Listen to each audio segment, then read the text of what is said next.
आप सभी साधकों को प्रणाम। मैं आपकी गुरु बहन और राजयोगी परिवार की सदस्य आप सभी साधकों का आपके अपने चैनल मेडिटेशन विद स्पिरिचुअल राजयोगी पर स्वागत करती हूँ। एक साधक की यात्रा पार्ट 2 में हम मारुति नंदन जी की आध्यात्मिक पथ की यात्रा को जानेंगे। मानेसर दिल्ली में लगे कैंप में मारुति नंदन जी 3 दिन तक रहे। कैंप के दूसरे दिन राजयोगी जी द्वारा मारुति नंदन जी को अलौकिक प्रगति की दीक्षा दी गई। गुरु दीक्षा गुरु शिष्य के बीच दैवी अनुशासन अनुबंधों का बीजारोपण है, जिससे शिष्य का जीवन आंतरिक एवं बाह्य स्तर पर खिलता है। गुरु निर्देशन से जुड़े प्रयोगों से शिष्य का अज्ञानता रूपी अंधकार जैसे जैसे दूर होता है, वैसे वैसे ही शिष्य के स्थूल, सूक्ष्म एवं कारण शरीरों का जागरण प्रारंभ होता है। इस प्रकार एक सीमाबद्ध शिष्य वसुदैव कुटुंबकम रूपी विराट यात्रा की ओर चल पड़ता है। जब मारुति नंदन जी को अलौकिक प्रगति की दीक्षा दी गई, उसी समय उन्हें आज्ञा चक्र पर किरणों को बिखेरता एक चमकीला बिंदु दिखाई दिया। जब आज्ञा चक्र सक्रिय होता है तो इस तरह के अनुभव होना साधक के लिए आम बात होती है। और ये बात मारुति नंदन जी ने राजयोगी जी को कैंप के दौरान बताई। तब राजयोगी जी ने उन्हें अपने अनुभव को सभी साधकों के सामने न बताने की हिदायत दी। मारुति नंदन जी 3 दिन कैंप में ध्यान सीखने के बाद नियमित रूप से अपने घर पर ध्यान करने लगे, जिसमें उनको अपने शरीर को बादल के समान हल्का होने का अनुभव, अपने शरीर का विस्तार होने का अनुभव जैसे कई अनुभव हुए। नियमित ध्यान करते हुए जब मारुति नंदन जी को 6 महीने हुए, तब एक अनुभव से वे थोड़ा घबरा गए थे। एक दिन जब मारुति नंदन जी अपने घर में अकेले थे, तब वे शाम 4:30 बजे ध्यान करने बैठ गए। 20-25 मिनट ध्यान करने के बाद मारुति नंदन जी को लगा कि अचानक उनके हाथ सीधे हो गए।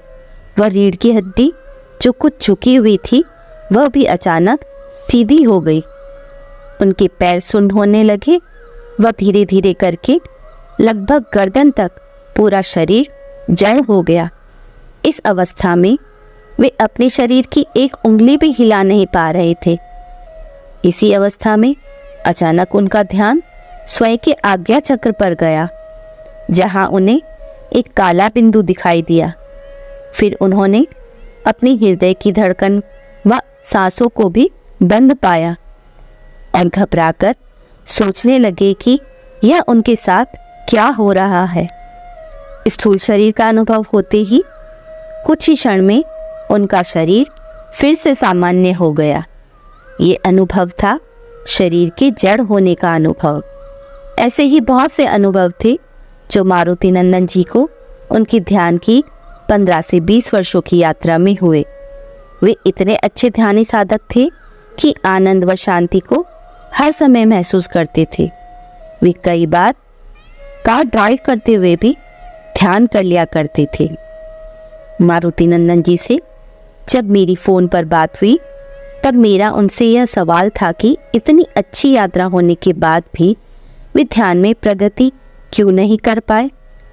तब उन्होंने बताया कि वे सांसारिक परेशानियों में समय समय पर प्रभावित होने के कारण नियमित साधना नहीं कर पाए। नियमितता और नियमबद्धता के अभाव में किसी भी कार्य को न करने पर कोई भी साधना सफल नहीं होती है।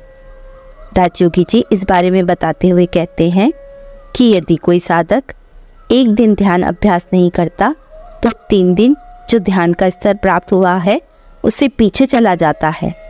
इस प्रकार 3 दिन ध्यान न करने पर 15 दिन पिछले स्तर पर पहुंच जाता है व 1 हफ्ता ध्यान अभ्यास न करने पर 1 महीने के पिछले स्तर पर पहुंच जाता है। राजयोगी जी का कहना है कि ध्यान में ऊर्जा का ऊर्ध्वगामी होना, अर्थात ऊर्जा का ऊपर की ओर प्रवाहित होना, एक बहुत ही धीमी प्रक्रिया है, जबकि ऊर्जा का अधोगामी होना अर्थात नीचे की ओर मूलाधार चक्र की ओर बहना तेज गति से होता है, जो कि साधक के नियमित अभ्यास न करने पर या ऐसी ही गलतियां करने पर होता है।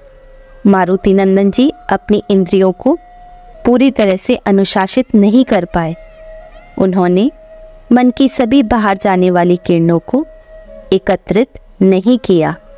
उन्होंने तेल धारावत अर्थात तेल के प्रवाह की तरह दिव्य चेतना के बढ़ते प्रवाह को नहीं रखा।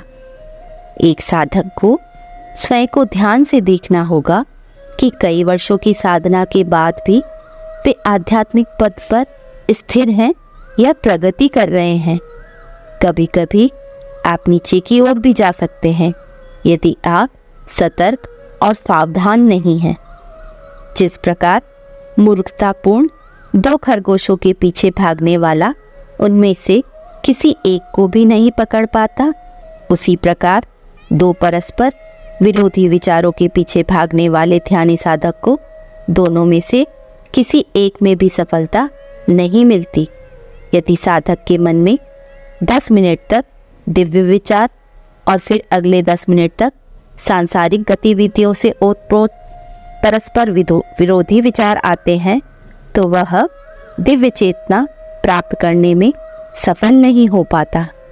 आपको एक खरगोश के पीछे केवल जोश, ताकत और एकाग्रचित्तता के साथ दौड़ना चाहिए, तब आप निश्चित रूप से इसे पकड़ लेंगे। आपको यह वीडियो कैसी लगी हमें कमेंट बॉक्स में लिखकर ज़रूर बताएं। हमारे चैनल को लाइक, सब्सक्राइब और शेयर करें। ध्यान से संबंधित महत्वपूर्ण जानकारी प्राप्त करने के लिए बने रहिए हमारे चैनल मेडिटेशन विद स्पिरिचुअल राजयोगी पर, अथवा ईमेल कीजिए shrirajyogi@gmail.com पर।